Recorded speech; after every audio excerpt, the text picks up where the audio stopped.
vidéo, je vais vous présenter un petit projet de machine learning. Donc, l'objectif de ce projet, c'est de faire une classification. Donc, on a un dataset qui contient des images de chats et de chiens. Donc, notre modèle doit être capable de dire si l'image en face est un chat ou bien est un chien. Donc là, l'objectif est de reconnaître automatiquement si l'image contient un chat ou un chien comme un robot, un robot mécatronique équipé d'une caméra qui inspecte des tableaux et effectue un codage automatique. Donc là, c'est un projet, un bon projet pour nous. Donc, tout d'abord, on va partir sur les modèles. Donc, on va utiliser le modèle de classification logistique régression. Donc, c'est le premier modèle de régression logistique. C'est un modèle simple qui cherche à séparer des données des classes. Donc, on va utiliser aussi le KNN Neighbors. Donc, c'est le deuxième modèle qui fonctionne par comparaison. Donc, il regarde des images les plus proches dans le dataset et choisit la classe majoritaire. On a aussi le naive de Bayes qui se base sur la probabilité, en fait, donc sur le théorème de Bayes. On a aussi le support vecteur machine qui est très utilisé en vision industrielle. Donc, il cherche la meilleure frontière qui sépare les classes en maximisant la marge entre elles. Donc, on a aussi le modèle de décision tree qui fonctionne comme arbre de décision. On a aussi le random forest, le XGBoost aussi. Donc, tout ce qu'on va faire d'abord, c'est de vous montrer le dataset. Voilà, donc j'ai créé un fichier de data de CatDog, donc dont le dataset contient des images qui est divisé en deux parties. Donc il y a la partie des tests, aussi il y a la partie pour l'entraînement. C'est-à-dire si on ouvre la partie test, on va voir deux fichiers, fichier de cat et le fichier de chat et le fichier de chien, cat et dog. Donc, par exemple, si on ouvre ici, donc on verra un chat. Voilà. Donc voilà. Donc on verra un chat. Donc sans plus tarder, on va ouvrir Anaconda. Et là, on va ouvrir le code. Et voilà le code. Donc voilà le premier code. Comme on l'a dit, donc on commence par importer les bibliothèques dont on a besoin. Donc on a importé la bibliothèque OS, donc pour la manipulation des images, et aussi les bibliothèques standards qu'on a l'habitude d'utiliser. On a le NumPy, donc pour les nombres, les tableaux, les pandas pour les data frames. Aussi, on a le matplotlib pour afficher des corps. Donc ici aussi sur scikit-learn, donc on dispose des instructions qui vont nous permettre de manipuler les images. Donc on a le resize, le RGB tout gris. Aussi on a scikit-metric pour les scores. Donc on va expliquer le rôle de resize, RGB tout gris en bas. Donc ici on va ouvrir notre dataset. Donc ici on a datapath et voilà l'emplacement de notre dataset.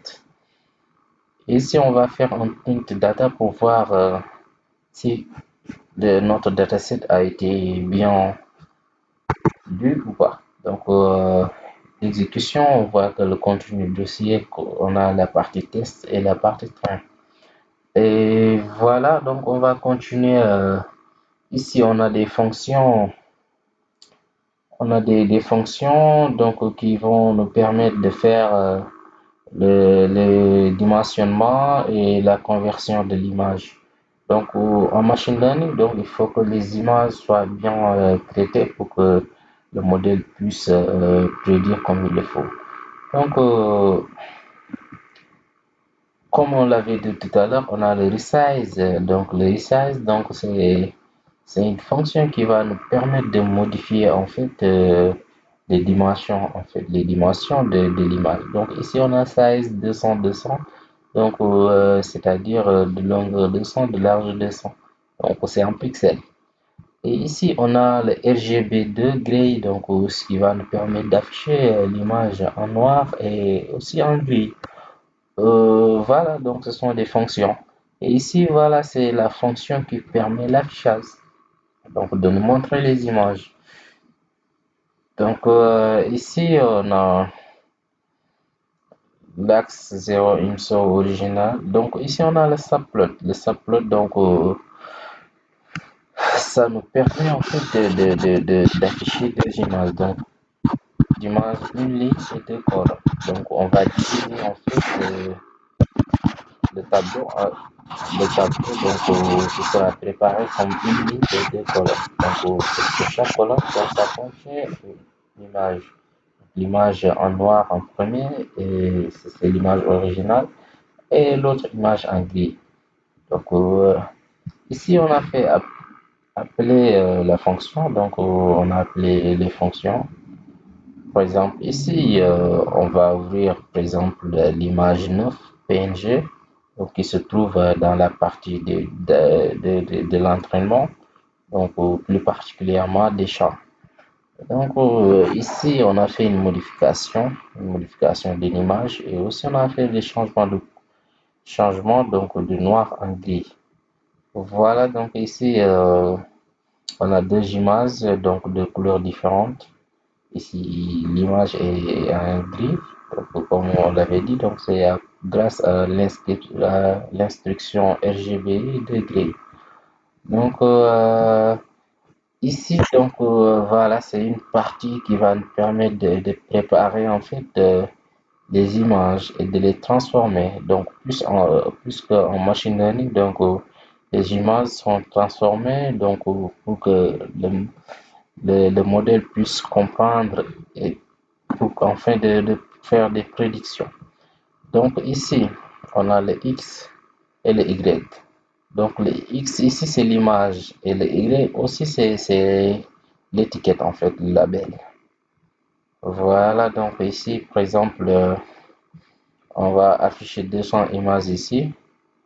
Donc 200 images, donc partie de l'entraînement X, X, Y4, l'autre de l'entraînement. Donc ici, et là on va faire une association.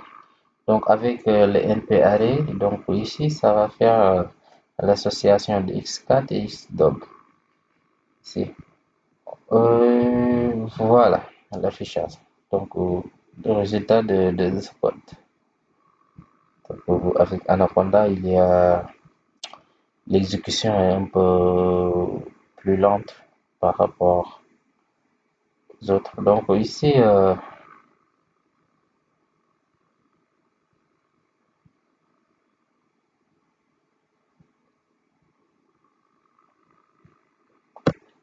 ici, nous allons passer au modèle. Donc nous allons passer au modèle. Donc comme on l'avait dit tout à l'heure, on a fait la préparation, la vectorisation, et aussi les fonctions de prédiction et l'affichage. Donc la comparaison des modèles. Donc ici, on va entraîner les modèles. Donc, avec ces dictionnaires, donc on a entraîné tous les modèles de classification, à savoir le logistic régression, le kind and neighbors, naive by, SVM, decision tree et random forest XGBoost. Donc, ici, donc, pour ce code, après l'exécution, on trouve que les scores donc, ne dépassent pas en fait 0,6. Donc, au maximum, le maximum, c'est 0,56. Donc, le modèle ne prédit pas. Le modèle ne prédit pas. Donc, pour cela, donc, voilà. On a utilisé une nouvelle fonctionnalité, donc, à savoir le HOG. On a utilisé le HOG pour que le modèle puisse vraiment reconnaître en fait l'image afin de faire une bonne prédiction. Donc dans ce cas, on va ouvrir le nouveau code, le code de correction, ici sur Visual Studio. Donc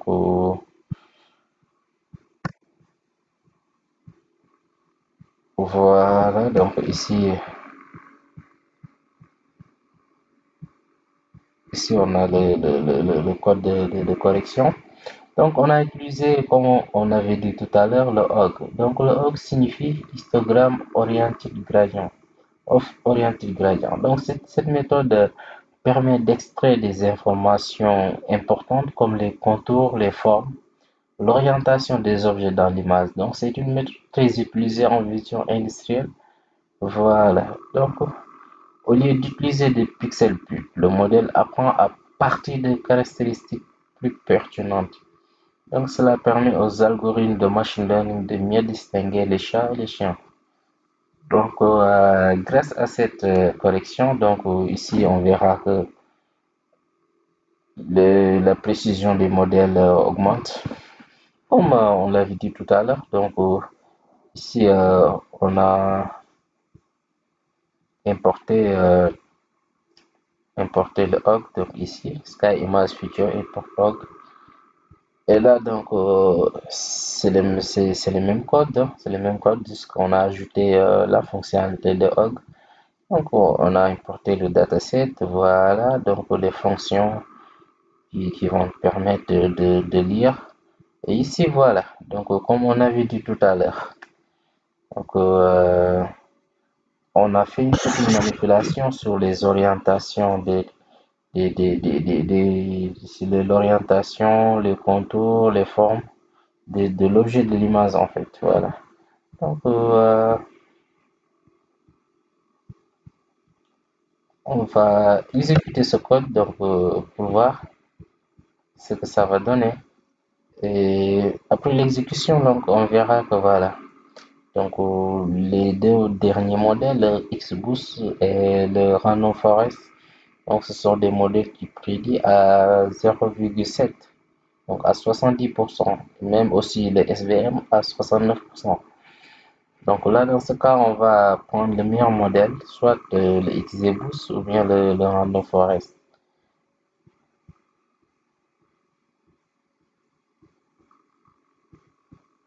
Donc, ici, comme voilà, je voulais d'expliquer. Donc, la dernière partie ici. Donc, on a utilisé le job On a utilisé le job pour sauvegarder, sauvegarder ici et on a utilisé une fonction qui va prendre le meilleur des modèles.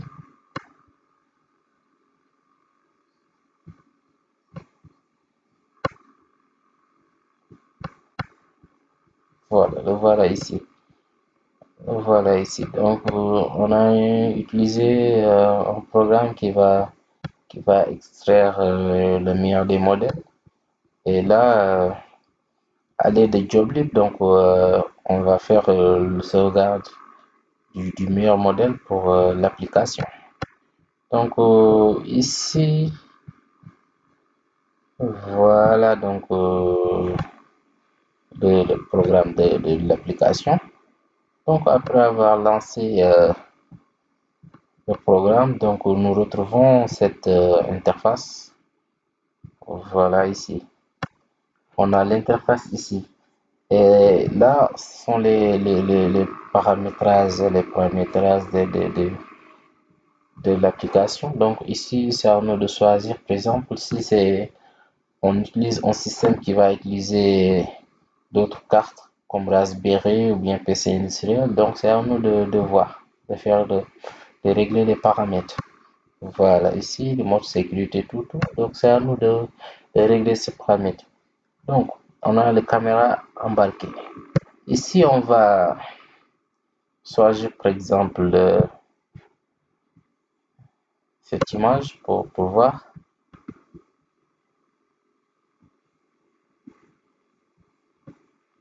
Donc, ici, c'est à nous de faire le paramétrage de seuil de confiance. Par exemple, si on prend, par exemple, 0,5, voilà. Voilà, si on prend 0,5, donc là, on verra que ici, le modèle, d'après sa prédiction, donc c'est un chien. Et parfaitement, le modèle a bien prédit. Et ici, c'est un chien. On trouve un chien ici. Donc, on va choisir aussi pour le chat pour voir. Exemple, on choisit cette image.